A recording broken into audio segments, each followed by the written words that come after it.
Jahbami. Let's go back the history, right? What was the inspiration behind the name? How did the name come about? Why choose? And what does it mean? Actually, well, before Jahbami, I grew up in Trinidad, and well, my life long. When I first came out, Dinis Belfort just sing Kakalele, right? And Chris Garcia had just sung Indian Warrior. I was working with Ryan Romany, and I was blessed to work with my brother, who I love today, Kurt Allen. I was super young, super young. I was young, like, so my peers at that time, who I would see around me all the time, would be Natasha Wilson, Melanie Hudson, Marshall, you know, Explainer. So much of them. Like, I was this close and being on now was the time, you know. But I was much younger than Marsha then too. But I grew up in the industry that much. Then growing up, Galen and myself, we had a nice little time when we were teenagers. We had a memorable moment growing up. So, well, Galen and I, we want to do a movie on that though, but I will give you a little piece. Like when we was younger, we were like, I think I was like 16, he was 15 or something like that. And we end up in a situation where we had a clash. And he was representing one neighborhood, I was representing the other neighborhood, and that clash ended up turning into a very big brawl where it was bad, terrible, like injuries, you know. What was the name of the neighborhood? He was representing for Mausika at the time, and I was representing for the Congo in Arima. And it was a bazaar up in Mausika, you know. So it was amazing because that clash was terrible. That clash had a generational beef for a long time. But Galen and I, we grow up, and it was so good to see where he's at right now in his career, and to see what, you know, that we both can maintain doing the music. And I mean, I got signed to, I was in the Coast Guard too. You know? I was in the Coast Guard when I was younger, much younger. I joined the Coast Guard before I turned 18. I was blessed to do that. And I didn't like it, so I left when I was 21. And I went back to the States because I live in the States with my dad. And I went back to the States, and I got signed to a label that took me to a tour in Japan. And from there, they used to call me Juicy before. There's a lot of people like Marshall, Galen, everybody will call me Juicy. If you happen to be around me, anybody calling me Juicy, them know me way before this whole Jahbami thing. Yeah, Juicy is, because Juicy writes stuff like, if I don't even know, always remember Jah. For the carnival, that's what Rocky Gale and Juicy also write. Carnival is Bacchanal, and Bacchanal is Carnival. Juicy write a lot of songs. Juicy wrote with Treason. Juicy wrote with Odika Bustic, may she rest in peace. Juicy wrote for Galen. Juicy was one of the ghostwriters in the soca world. So I do have a lot of songs out there that I pen, that people sing. You know, so Juicy write. Juicy did songs with little bits. So if you go back and you put Juicy and little bits of Juicy, you're going to hear some of my stuff coming up. Because in the soca industry, that persona Juicy already have a place, have songs, have hits that, you know, that could tell Tessie's times here.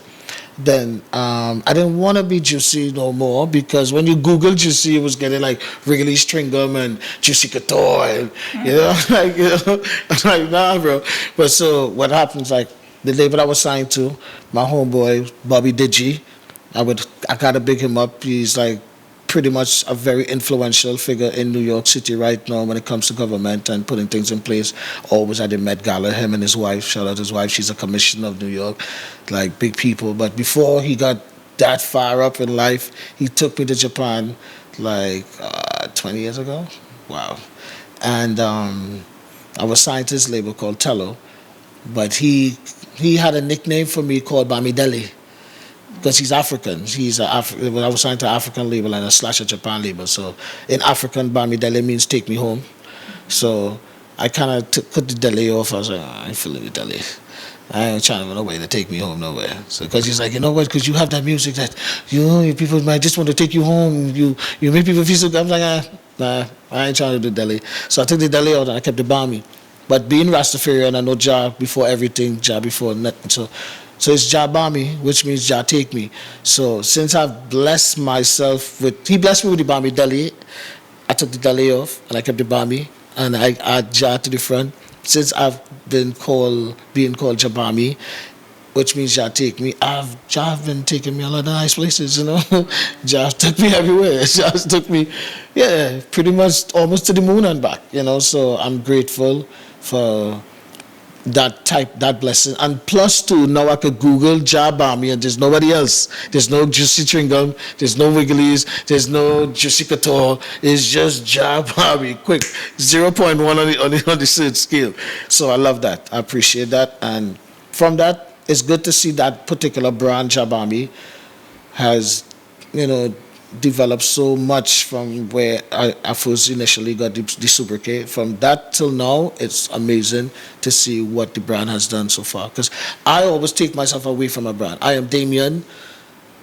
Jahbami has his own business going on, and I'm very proud of Jahbami for what he has done so far.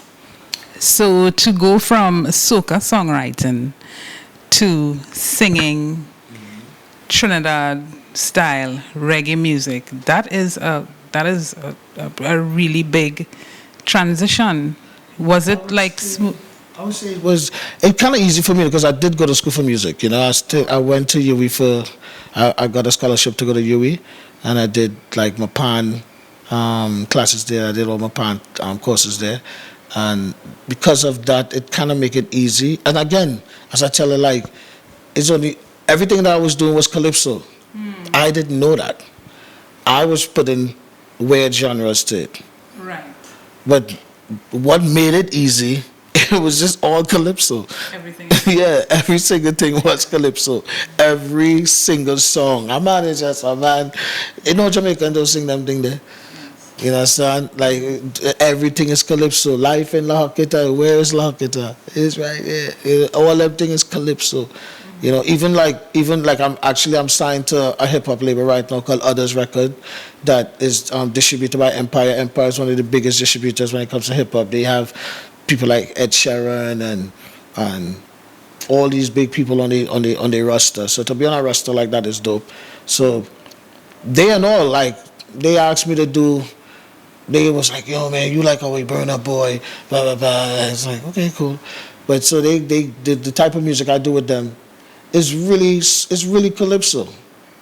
It's really dope. It's dope calypso though that Trinidad is not even on. But when I'm performing with, I mean, around Usher. Sometimes I go golfing with T-Pain. You know, it's real. My life, it's normal. But in my life, when I look back, I'll be like, wow, calypso. I live a really good life through calypso. So your experience in the reggae at that time, would you say it was a good experience? Did you all have a vision for the reggae music, the movement? I'm glad you asked that, because before I heard you, I remember you say Reggae All Stars, and that's the funny thing, eh? Reggae All Stars is a commercial brand. Right. Before Reggae All Stars, there was something called I Can't Wait, right? I Can't Wait was introduced to the mass from a brethren, Carrie Kill. Shout out to Carrie Kill. Show them a picture of Selassie and my brother. Like, Carrie and I live in Brooklyn. So I would come down. There was one time I came down to Trinidad and saw a group of fellas doing reggae in by a bar, and it was so dope. I say reggae because that's what they was doing, okay? They was doing reggae at a bar, and I was like, yo, I went back to New York. I said, Carrie, there's this big reggae movement thing happening, and we need to be involved in it. So then we came down the road, and Carrie started to work with Kwesi and Jabari, Angelo, you know, and that's Studio 53. You know, Studio 53 is like really the start of everything. And we went there, we started working with Studio 53. Then we get this idea, like Carrie and myself, we get this idea, like we should do a concert. And Kwesi was a part of it. So we end up renting Center of Excellence. We had 70 artists. We give everybody 100 tickets. They could sell it, they could keep it, they could give it away. We don't care. We just want people there. And we had over like 7,000 people in Center of Excellence. It's crazy, super big. You know, shout out to Stanley Barnes. He didn't believe that it was going to happen, and he sent a carry bar, and it was bust in 30 minutes. The bar was done because the bar was so small and there was too many people in there. that was the first time that ourselves saw that we could do something so amazing and so powerful